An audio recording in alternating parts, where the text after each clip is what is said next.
Bismillah. Assalamualaikum warahmatullahi wabarakatuh. Alhamdulillah wassalatu wassalamu ala Rasulillah wa ba'du. Kaifa halukunna? Bagaimana kabar Ananda semua? Bagaimana kabar keluarga solehah semua? Mudah-mudahan kita semua dalam keadaan sehat.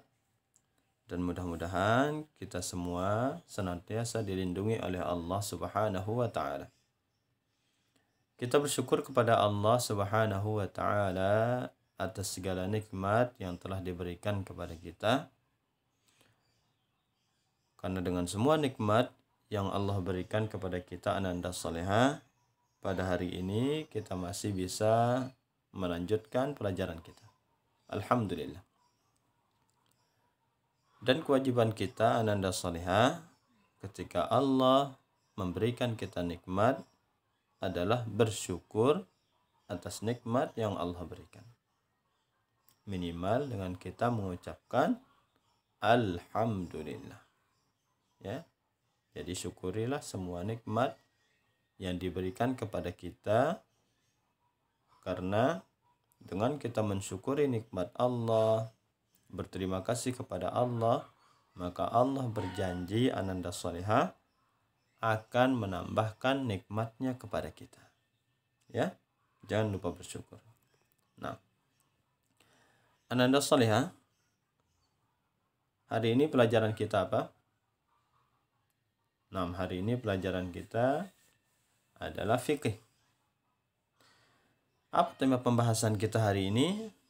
Hari ini kita masih dalam tema pembahasan hikmah berwudu. Ya, hari ini kita akan lanjutkan pembahasan hikmah berwudu. Ananda masih ingat apa itu hikmah? Naam, sahihah. Jadi hikmah artinya adalah keutamaan atau manfaat. Nah, Ananda Salehah, hari ini insya Allah kita akan melanjutkan pelajaran hikmah berwudu. Silahkan dikeluarkan bukunya dan perhatikan halaman 2. Ya, di sana ada hikmah berwudu. Nah, sebelum Ustadz mulai atau melanjutkan hikmah berwudu, Ustadz ingin mengulang sedikit beberapa hikmah yang sudah kita jelaskan kepada Ananda Salehah. Ya, ada berapa hikmah yang sudah Ustadz sebutkan Ananda Salehah sebelumnya? Ada 1, ada 2, atau ada 3? 6, ada 3 hikmah ya yang sudah Ustadz sebutkan. Sekarang kita akan lanjutkan. Apa saja hikmah yang Ustadz sudah sebutkan? Yang pertama, wudu itu sebab kecintaan Allah kepada kita. Sebab Allah cinta kepada kita, kita berwudu. Itu hikmah berwudu yang pertama.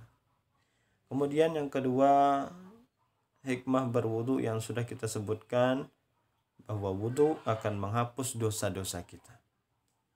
Ya. Dengan sebab kita wudu, Allah akan menghapus dosa-dosa kita.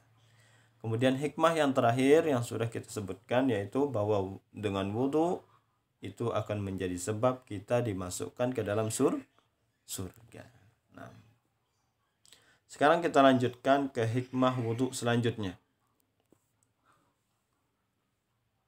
Yang keempat, keutamaan wudu atau hikmah wudu, yaitu bahwa orang-orang yang rajin berwudu ketika di dunia akan datang pada hari kiamat dalam keadaan bercahaya. Ya. Ini hikmah yang keempat. Ananda Salehah ya. Jadi nanti di hari kiamat, orang yang berwudu, orang yang rajin berwudu di hari kiamat, nanti mukanya dan anggota wudu yang lainnya akan bercahaya. Ya. Ustadz, kenapa sih bercahaya nanti di hari kiamat anggota wudu kita? Bagus Ananda Solihah pertanyaannya. Sekarang kenapa anggota wudhu kita bercahaya pada hari kiamat? Ya. Anggota wudhu kita bercahaya pada hari kiamat itu merupakan tanda bahwa kita adalah umatnya Nabi Muhammad. Jadi nanti pada hari kiamat orang-orang yang bercahaya wajahnya, bercahaya tangannya, bercahaya kakinya, itu adalah umatnya Nabi Muhammad. Dan mereka yang bercahaya tersebut yang akan diizinkan untuk minum dari telaga Nabi Muhammad sallallahu alaihi wasallam. Karena seperti yang Ustadz sudah ceritakan pada pertemuan sebelumnya bahwa Nabi Muhammad itu punya telaga nanti pada hari kiamat. Dan orang-orang yang boleh minum dari telaga Nabi Muhammad adalah umatnya beliau, umatnya Nabi Muhammad sallallahu alaihi wasallam. Bagaimana caranya Rasulullah tahu? Ya, bagaimana caranya Nabi Muhammad tahu bahwa mereka adalah umatnya? Tandanya yaitu bekas wudhunya nanti di hari kiamat akan bercahaya. Ya. Jadi bekas wudhu kita nanti pada hari kiamat akan bercahaya. Dan itu adalah tanda kebaikan. Tanda kita diizinkan boleh minum dari telaganya Nabi Muhammad sallallahu alaihi wasallam. Ya. Dan barang siapa yang minum dari telaganya Nabi Muhammad pada hari kiamat, dia tidak akan pernah merasakan haus setelah itu. Ya. Jadi kita pada hari kiamat semua akan kehausan. Dan orang yang setelah diizinkan minum dari telaga Nabi Muhammad, dia tidak akan pernah merasakan haus. Mudah-mudahan semua anggota wudhu kita atau kita semua bercahaya anggota wudhunya pada hari kiamat. Itu dia hikmah yang keempat. Jadi anggota wudhunya akan bercahaya pada hari kiamat. Sekarang hikmah selanjutnya, ya, itu sudah hikmah keempat. Sekarang hikmah yang kelima, keutamaan wudhu yang kelima, yaitu akan didoakan oleh malaikat. Ya. Jadi orang yang berwudhu akan didoakan oleh malaikat. Apa dalilnya Ustaz bahwa orang yang berwudhu akan didoakan oleh malaikat? Ini dalilnya. Ada di bukunya pada halaman 2. Ustaz baca, Rasulullah sallallahu alaihi wasallam bersabda, siapa yang tidur dalam keadaan suci, maka malaikat akan tidur bersamanya dalam selimutnya. Tidaklah dia terjaga kecuali malaikat berdoa, ya Allah, ampunilah hambamu si fulan karena dia tidur dalam keadaan suci. Hadis ini diriwayatkan oleh Ibnu Hibban. Ya. Jadi ini dalilnya Ananda Solihah. Jadi orang yang berwudu, ya, khususnya berwudu sebelum tidur, maka malaikat akan mendoakan. Malaikat akan berdoa kepada Allah untuknya supaya diampuni dosanya, supaya dia dirahmati oleh Allah, ya. Jadi kalau kita ingin malaikat berdoa untuk kita, maka berwudulah sebelum tidur. Ustaz, kan kita mau tidur, nggak mau sholat, kenapa kita disuruh wudhu? Ya. Kita disuruh wudhu karena itu dilakukan oleh Rasulullah Sallallahu Alaihi Wasallam.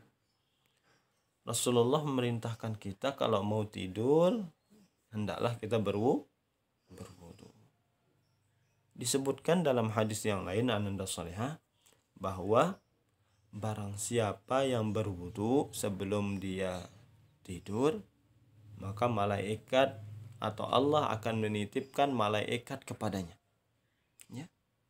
Kemudian ketika dia tidur, setiap kali dia berbolak-balik, maka setiap kali itu malaikat akan berdoa untuknya. Ya, berdoa, memintakan ampun untuknya, memintakan rahmat untuknya, ya, berdoa kepada Allah untuknya. Inilah dia keutamaan wudu atau hikmah wudu yang kelima, yaitu orang yang berwudu khususnya sebelum dia tidur, maka malaikat akan berdoa untuknya. Nah, inilah dia hikmah berwudu, yaitu kita sudah ambil hikmah yang keempat dan kelima. Ya, yang pertama, yang keempat tadi bahwa anggota wudunya akan bercahaya pada hari kiamat.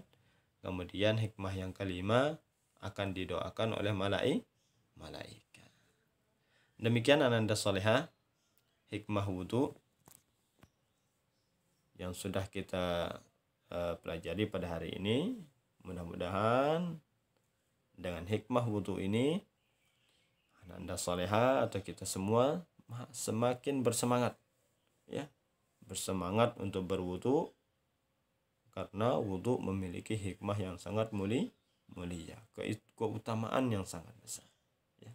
Jadi Ananda Salihah jangan malas-malas untuk berwudu, ya, terutama sebelum tidur. Ya, berwudulah. Ya, karena dengan kita berwudu, para malaikat akan tidur bersama kita. Kemudian para malaikat akan mendoakan kita. Demikian Ananda Salihah pelajaran kita pada hari ini tentang hikmah wudu. Ya, kurang lebihnya Ustaz mohon maaf. Mudah-mudahan bermanfaat untuk Ustaz dan kalian semua. Kita akhiri pelajaran hari ini dengan doa kafaratul majlis. Subhanakallahumma wa bihamdika asyhadu an la ilaha illa anta astaghfiruka wa atubu ilaik. Wassalamualaikum warahmatullahi wabarakatuh.